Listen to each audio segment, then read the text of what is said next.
intact. That's the thing. How do I let people into this damn thing?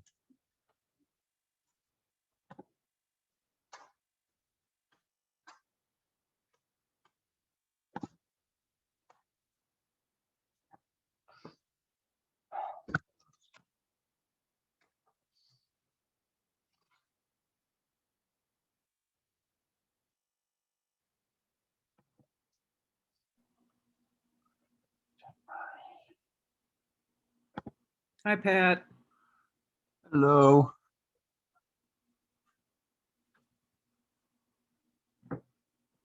Oh, how do we do this?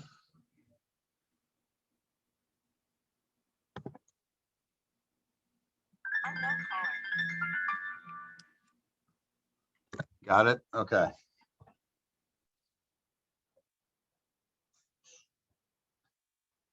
All right, we'll wait just a minute and see if anybody else is going to show up here. We'll wait another 45 seconds or so.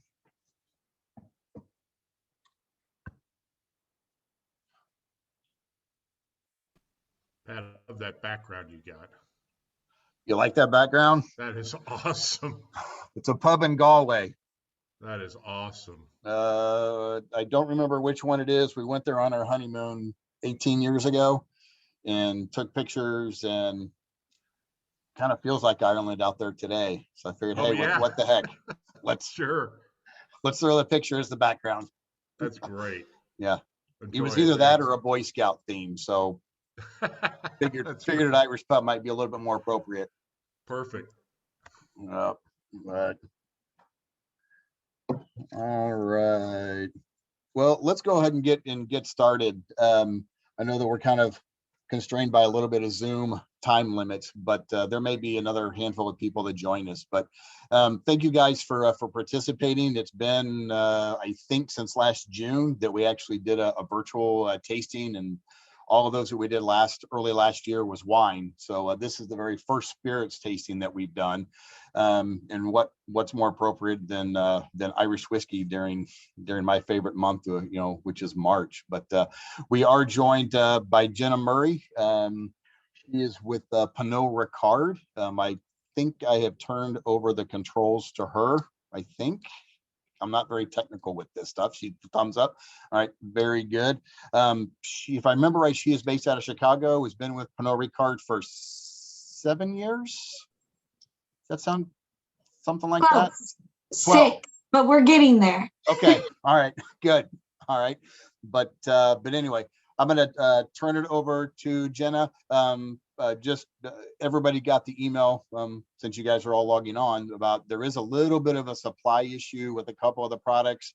We will have things here in a couple of weeks if we do run out. We do have some of everything in the store, but and obviously when those things do land in the store, we will honor those tasting prices, like we normally do for wine tastings. But anyway, I'm going to mute myself and turn it over to Jenna. I have a couple things to do in the store, and hopefully I will be back before you guys are done. But thank you guys for taking time out of your evening to join us. Well, hello, everybody. Welcome. Like Pat said, I've been with Pernod Ricard for about 6 years, a little over 6 years.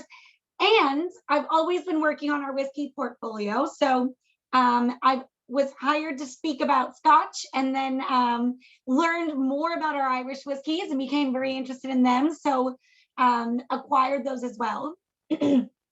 If you can't tell, I've been talking a lot in the month of March, so bear with me and my my voice here. But we've been able to talk to so many people that I normally wouldn't see or get to visit from around the country due to this amazing, weird computer platform that we're on now.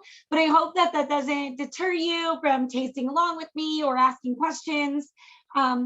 I do have the little chat here that I can see, so don't be afraid to type in any questions you have in the chat if you don't feel comfortable raising your hand or talking. But if you also are comfy, just go ahead and come off mute and ask any questions that you have. Like Pat said, we don't have a lot of time, so I'm going to kind of go a little bit fast, okay? So we're going to start with Redbreast 12. And this is the quintessential pot still whiskey. So the number one thing that we're going to take away from today is everything that we're tasting is single pot still Irish whiskey. If you know nothing about Irish whiskey, the first thing that comes to your mind is probably, I don't know, our older brother, the big brother, Jameson. Well, Jameson is actually what we would call a blended Irish whiskey. So if you take part of the formula that is used to make Jameson, which is the copper pot triple distillation section, and we eliminate the grain whiskey, there's a beautiful spirit in there called single pot still Irish whiskey. And basically all that means is that it's coming from a single distillery. And there's a couple rules that go along with single pot still Irish whiskey. And those rules are as follows. So these rules of making the whiskey apply to everything that we have to taste today. This is triple distilled in copper pot stills only, using a combination of malted barley and unmalted barley. And so this is for no other reason than the Irish really didn't want to pay taxes to the British. So in order to cheat them out of having to pay the full price on the taxable malted barley, unmalted barley was actually untaxed. So we got around paying a much higher tax by doing that. And then what we figured out was actually it became a very nice style of whiskey by combining those two grains together, some of the malted barley and some unmalted. And it created a really nice velvety texture to the liquid. So look for that when we get to the tasting part. And then has to be aged in some sort of wooden barrel. We aren't as specific with Irish whiskey. It doesn't necessarily have to be oak like it would in Scotland, but we do for the three that we're tasting tonight, aging them all in some sort of oak. But you could use any type of wood that you want in the Irish whiskey making process. And if you are curious about that, I would go into a little bit more of a deeper dive on your own to a brand of whiskey that is called Method and Madness. And you can learn a lot more about different types of wood and what they do to the whiskey as opposed to oak. But we overarchingly, almost all in the whiskey business, typically stick to two types of oak. American oak, which possibly most of the time held bourbon before, and then European oak, which most definitely held some sort of sherry. So that's kind of the 101 on the background of the whiskey making process. So let's talk about Redbreast 12. Redbreast 12, we began as a bottle and bond in 1857. So we've been around for quite some time. We are the most well-known single pot still Irish whiskey. So if you know nothing about pot still whiskey, I bet you've definitely at least heard of the brand Redbreast. And the 12 year is our flagship. So for that, a little bit reasonably price pointed, not too crazy yet in the Irish world of whiskeys when it comes to at least for 12 year, 15 year, even our 21 year. We haven't gotten to the point yet where we are so popular that we are crazy expensive, like some of our friends in Scotland. But for the 12, it is a really nice, complex pot still Irish whiskey. It's exactly what pot still whiskey should emulate or voice when we're going to talk about the rest of them. It's matured, like I said, in a combination of bourbon casks and sherry casks, and it is definitely the quintessential pot still whiskey. Here, if we're all going to pour one quick, you're going to be looking for what we call, and I'm going to sip out of a wine glass because I like to get nose out of the wine glass better. So here for all pot still whiskeys, we're really looking for that fruity characteristic. So lots of apricot, lots of peach. I like to compare it sometimes, it may be silly, but to those peach ring candies. I smell that a lot in this liquid. And then In the taste, we're actually getting a very nice balance of spicy and fruity. So you really should be seeing how the bourbon cask and the Oloroso sherry cask are coming together in perfect harmony. So very, very fruity. The mouthfeel is absolutely amazing. And the finish on Redbreast is very long and very complex. You definitely get to go through a lot of, notions in that palate. And a lot of them linger for quite some time. Redbreast is also known for its very nice legs on the whiskey, the oily characteristic of using that unmalted and malted barley, along with the extra addition of triple distilled as just doubled, really brings out a nice creamy texture to the whiskey. And then obviously we all always in whiskey get that nice hint of toasted wood, hopefully more evident in the nose, but also there in this long finish. Redbreast, I like to say, has helped the rest of pot still come to the forefront again. It's just such a beautiful whiskey, and I don't know how nerdy you all are in the whiskey game, but today was the Whiskey Icons Award. They were live on the internet, and they were announcing all the icons of whiskeys, and Redbreast 21 once again won Best Single Pot Still Whiskey for like the 5th year in a row. So we're very proud of that. And it's great. I feel like I'm going so fast. If for some reason we do get cut off, you can just click the link back and we'll come back. But what do we all think of Redbreast? Please let me know. Give me thumbs up. Do we love it? I mean, it's absolutely just so beautiful for pot still whiskey. It's a great whiskey. Yes. This is awesome. There is just nothing more also great to introduce the whole category to somebody. If you don't have somebody that's really interested in Irish whiskey, or they have maybe those bad memories of college and green beer, but this is a great way to get them to start talking and thinking about, elevated Irish whiskey. Okay. How much variation in the tasting are you seeing from the single pot still to your guys' new small batch that's coming out? So the small batch is kind of like a blueberry muffin almost. It's really fruity, but in a very different way. It's a little bit higher of a proof than obviously regular 12. And this is small batch 2.0. So we've released a small batch before. This is the second time. So it's a little bit different than the first. The first was a lot more, I thought, a sherry forward. This one is not as sherry forward. It's a lot, I like to describe it as like a great dram for a cold, winter night, but on the lighter side. It's very, very fruity in a blueberry sense. A lot of baked bread there. What proof is a bottle of that? I'm sorry, how much? Oh, what proof? For the small batch, they're all different proofs. So there isn't because they're cask strength. So they're coming out, but they're around, I think I want to say like 112. I'll have to look. I'll look for you if we have time at the end here, because I have a bottle. What's the proof on this one here we're tasting? The Redbreast 12 is 80.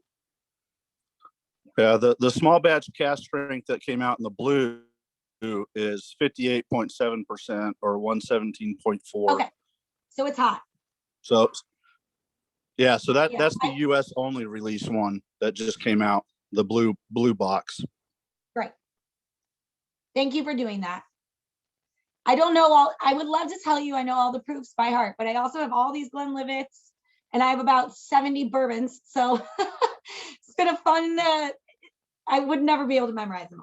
Okay, so anyway, the next one we're gonna have is actually the, I was going to do Powers, but I think I'm gonna switch that up. Let's do Green Spot. So my favorite thing to say about Green Spot, and the easiest way to remember anything about Green Spot, we don't have to go over production process again, because it's exactly the same way as a Redbreast.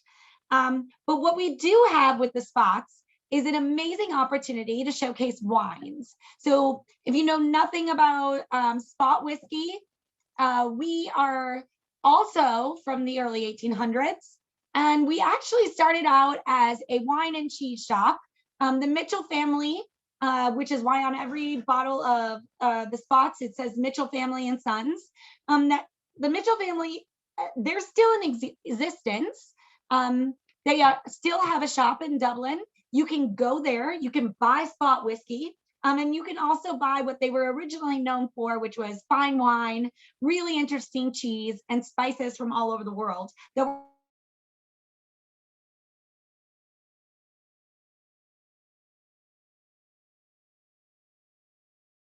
In Dublin. What we were doing was bonding whiskey, and we matured them in wine and fortified wine casks. So we were very much known to be featuring and showcasing whiskey that could be aged in very special casks that were unique to us. So we would roll our barrel down the road, fill it up with pot still whiskey from Jameson, roll it on back down, and bond it in our basement underneath the shop. Now, for green spot, the easiest way to remember what it tastes like is actually green apples. So it's very not hard to remember green and green together. Like I said, we have just for the first time since 1960 completed our set once again. So we have now completed all of the spot whiskeys back into the forefront. So if you have seen here, I have an edition that is aged in Zinfandel. There's two different wine cask finishes. If you've seen those, it's a Bordeaux and a red Zin. Those are not part of the original line. Those are innovations coming from us at the new distillery.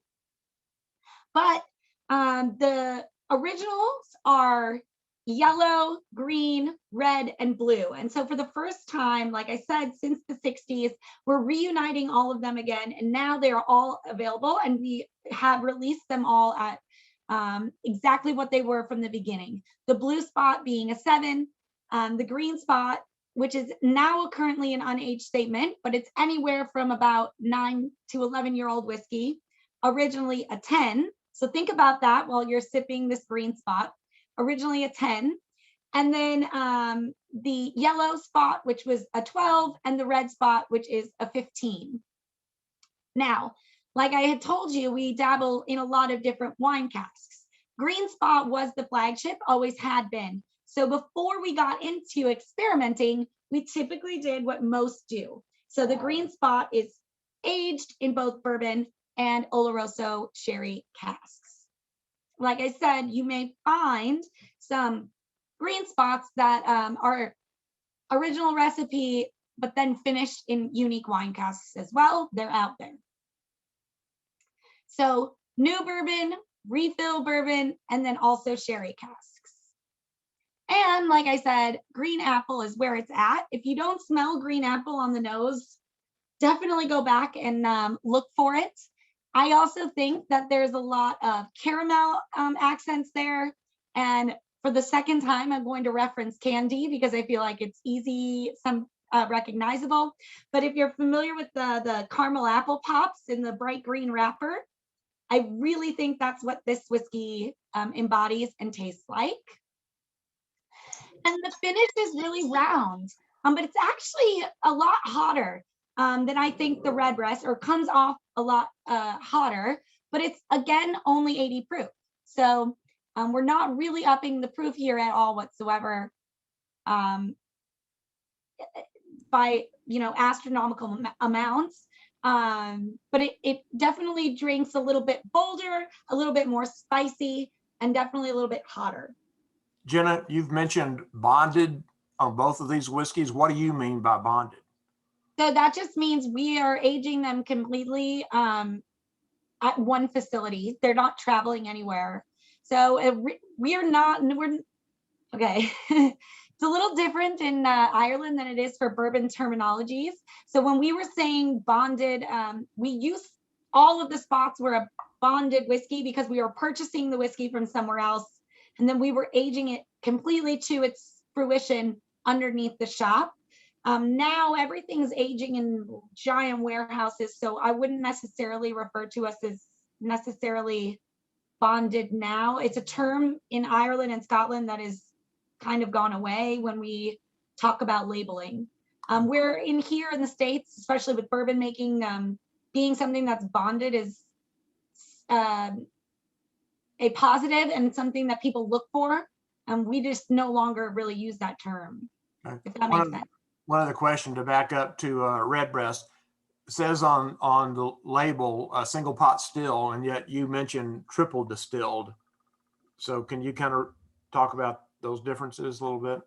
Yep. So just like single malt whiskey, we're not using one single, well, we're using barley, but that's not what the term means. It means single location. So although we're saying single pot still, it's single location, but using pot stills. Because in Ireland, we also use the coffee still, or what we call now in modern terms, column distillation. So to differentiate ourselves, to make sure that everyone knows we're not using any grain whiskey or column still whiskey, we are location pot still whiskey. But it's still triple distilled though. Correct. Yep. Hopefully I don't run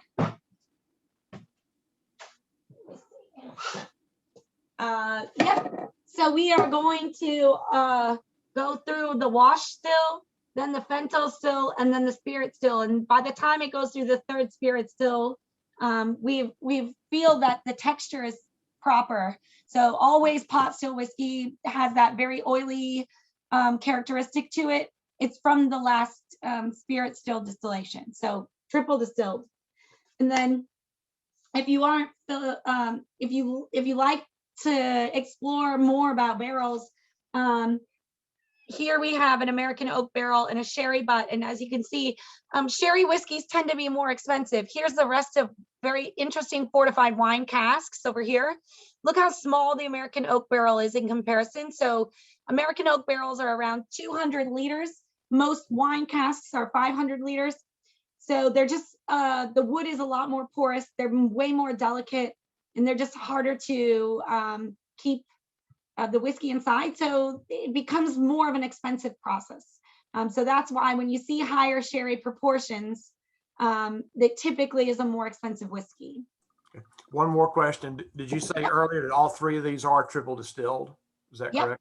Okay. All right. Yeah. Thank you. Okay. So the last one we're going to taste is Powers. And I just want to say, you know, these are all pot still whiskeys. Like I said, Powers Gold label, if you've had that before, that is our Powers blended Irish. So that is not a pot still whiskey. Only the Three Swallows and the John's Lane are pot still. So we do make a blended whiskey as well. And, you know, the Powers family is a really, I like to end with this one. First of all, the Three Swallows is cask strength and non-chill filtered. So here we're going up to a much higher proof. And if you know nothing about non-chill filtered, basically what that just means in quick terminology is if you make a soup and you let it sit on the stove and it gets that weird film on the top, like a cream-based soup, and you would have all those fatty acids. In chill filtering the whiskey, we would remove that out of the soup. In non-chill filtered whiskey, we actually put all of those impurities and oil characteristics, we leave it in the whiskey. So if you pour this into your cup and you dip your finger into a non-chill filtered whiskey and you held it here, you will see a drop. And this drop would cling onto your finger for 48 hours if you decided to hold it here. And that's because it's all the oils that are left in the non-chill filtered whiskey are actually adhering to the oils in your hands. If you rub them together, that smells like malted barley. So if you went to a malted floor or malting floor, that is exactly what it would smell like. So non-chill filtered whiskey, we really have a lot of awesome flavorful impurities left in the whiskey that we have not removed. But also when we are doing that, this one's a little bit Again, like I said, a little bit higher of a proof. So we're going up to 86.4. But we're not tasting anything that's crazy gonna blow out our palate tonight. And for Three Swallows and the Powers family, I love to end with this one because if you have no idea that all three of these whiskeys are made at the same place today, they are. So back in, a period of time after we went through Prohibition and we were going through a lot of, difficult times in Ireland with internal war. There was just a lot going on, and we had the fortunate or the unfortunate experience of Scotch whiskey taking over as far as the most popular, brown spirits.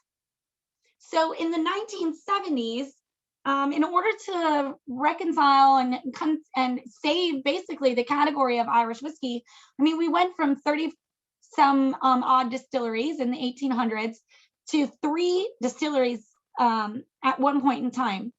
So in 1975, Powers actually, with the John Jameson family and many other, couple other, Patty, if you're not familiar with them, and then obviously Cork Distillers, which was already based in Middleton, County Cork, formed one large distillery called Irish Distillers Limited, which is where all of these are made today, including Jameson. So if you actually go to Dublin and visit the Jameson distillery, that is just a museum. We don't produce any liquid there. But if you travel a little bit further south to County Cork at Middleton, you can see all of the production today. We are a huge, large facility. And I'll go back and show you this map quick if you are not familiar at all. Here is our large facility, and as you can see, it's a huge span of land. So we're making small pot still whiskeys, we're making Jameson, we're doing a lot there. But if we would not have had IDL and the Powers and the Patty and the Jameson family had not originally came together to create this location of distilling, we would not have any Irish whiskey today. It would not be in existence. So for us, we're very thankful for John Jameson. And although it seems like it's a major capitalized brand, without them, we would not have any of the whiskeys that we had tonight. So I'll just touch a little bit more lastly on the flavor profile of Powers Three Swallows, just in case we want to have a couple opportunities for questions at the end. But the nose here is definitely very barley forward. A lot of marzipan or like baking nuts, maybe like a banana bread.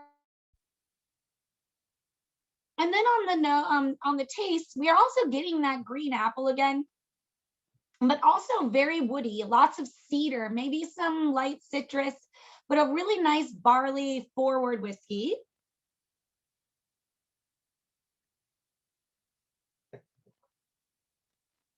And then the finish is very, very dry, very spicy though, lots of sherry notes leading into that. This is a beautiful fruit at the end. Three Swallows is definitely the legacy that the Powers family wanted to leave behind. This whiskey is just, it's absolutely stunning. I think out of all of the Powers, John's Lane is definitely my favorite, but there is no reason that Three Swallows doesn't have a time to show. Any questions?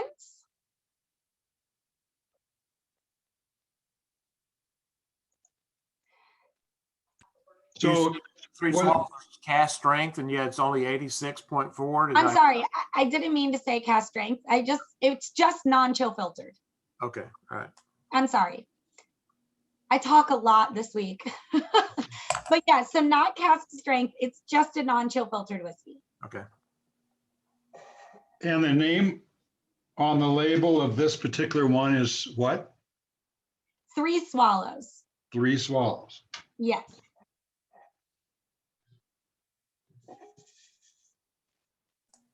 Did you just recently change your, I've got 3 Swallow, 2 bottles of it. Doesn't look anything like it does on your website.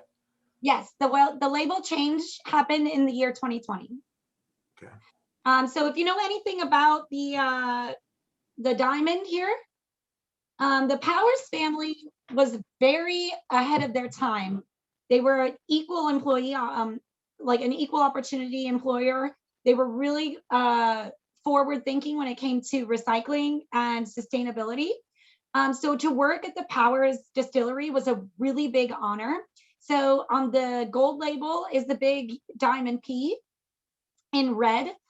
People wore that on their chest as a badge of honor to say that they worked for the Powers family. So we really wanted to bring the diamond back to the forefront. So that with the new label, we are bringing the diamond back as a tribute and an honor to the ways of working of the Powers family.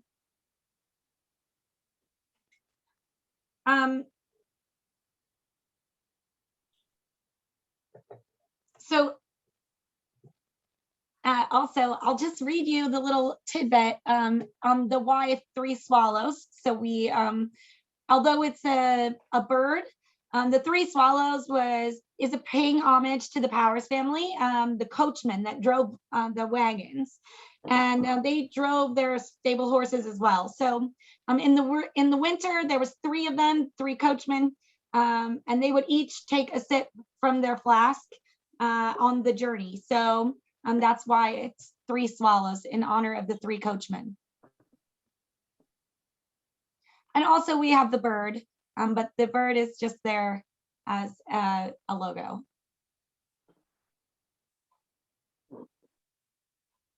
Hey, Jenna. And we can hang out until the time runs out. I have no problem. It seems we have about 7 minutes left. But like I said, I can answer anything if you wanted to know about any of the other SKUs, or if you just want to casually sip together, that's fine too. Yep. Right, Sean. Oh, hey, Jenna. First, thank you very much for all the information and setting this up. This is great. And I've got a random question because you mentioned the Method of Madness. I'm a huge Irish guy in Method of Madness, and they just came out with or announced the mulberry wood one. Do you know if that will be coming through the States or if we have to source that through other means? So we only just originally, so Method of Madness has been happening I've been with the company for 7 years. It's always kind of been a part of my radar. Yep. Or 6 some years.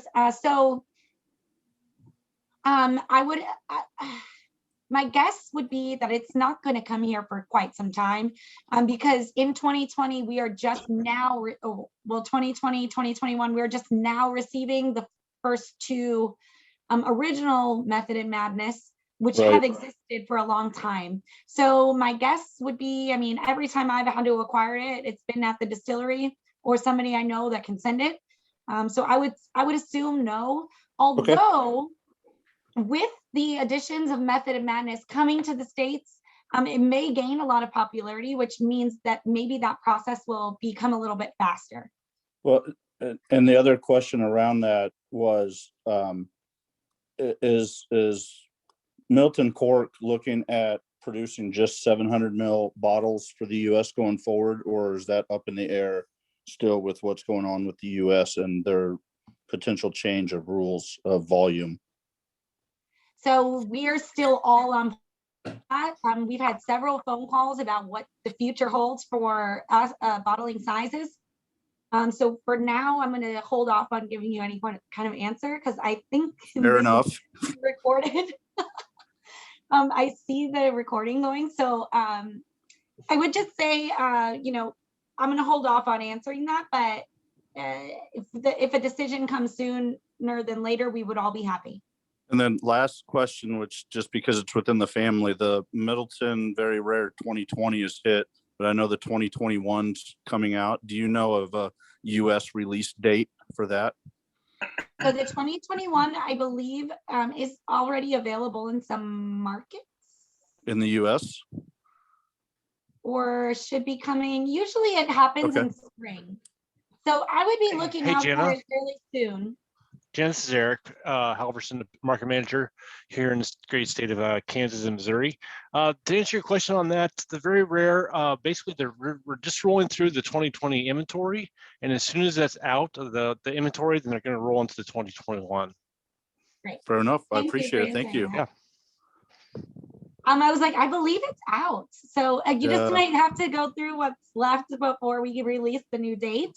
But I will say that if you do get your hands on the 2020 Hot commodity. I definitely would, because that's the last one, you know, coming before the 2021 release will be Kevin O'Gorman. So that'll be his first. And what's the label or the on the Redbreast that we tasted? Redbreast 12. 12? Yes. Okay.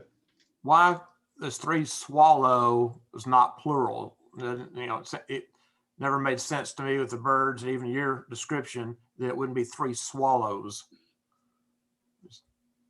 I didn't write it, but I don't know, you know, I can't answer that. I just go about thinking maybe it's an Irish thing. I don't Because everybody I've heard him that buys and drinks calls it 3 swallows, and it doesn't say that on the label. It's kind of weird. I was wondering. Yeah, I think to be honest, I'm not quite sure why it's not plural. Okay. No one's ever told me, but now I'm gonna ask tomorrow. I'm gonna find out for you. Be dying to know. What's the prices on these? Did I come in too late to get the pricing? I don't think Pat released the pricing to y'all except In an email. It's in an email. it's in the email. Okay. Okay. Already out there. And I know maybe the market manager is coming back on here to let you know, but we've had a little bit of a hiccup with St. Patrick's Day, so bear with us. We're catching up. They will be all available soon. I actually got a Very question. soon. I was probably the more unique of the three. Excuse me. I think the Powers and the Redbreast is more of your quintessential kind of stapled Irish whiskeys, but Green Spot actually kind of stood out for its peppery nose combining with its sweetness. But like, is it ever bottled at a higher proof? Green Spot, Yellow Spot, Red Spot, are any of these cask strength, or are they only at 86 proof? No, yellow is cask strength, blue is cask strength, and to be honest, I don't know about red. Hold on. Let me take a peek quick. I believe the rest are. Red is not. It's 46%. But green you can, but not in the States, I don't think. See, I mean, I'm more of a. I really do appreciate like an oak that actually gives more spice, like American oak does. French oak tends to like mellow things out, but I think Green Spot really actually hit a note there because I think the wood talked a little bit heavier, because you say, yeah, it's got a really good green apple note, but when you drink it, yeah, it drinks spicy because I think the wood talks heavier, and I appreciate that more. And the higher proof actually gives more flavor if you don't cut it with distilled water any further. And I was kind of hoping that, so like Yellow Spot would probably be in the sweet spot for me. Sean, do you know off the top of your head? I don't know. I'm sorry, I haven't done my research, unfortunately. Do you know what Yellow Spot is actually bottled at? I think 86. Hold on, let me go grab it for you. Better hurry. Yeah, I was trying to think. That's actually the one that I'm out of right now. What I was looking at was I got the red and the blue. What I find interesting about the blue while she's grabbing that is that it says 7-year, but there's really old juice in it. So yellow is 92.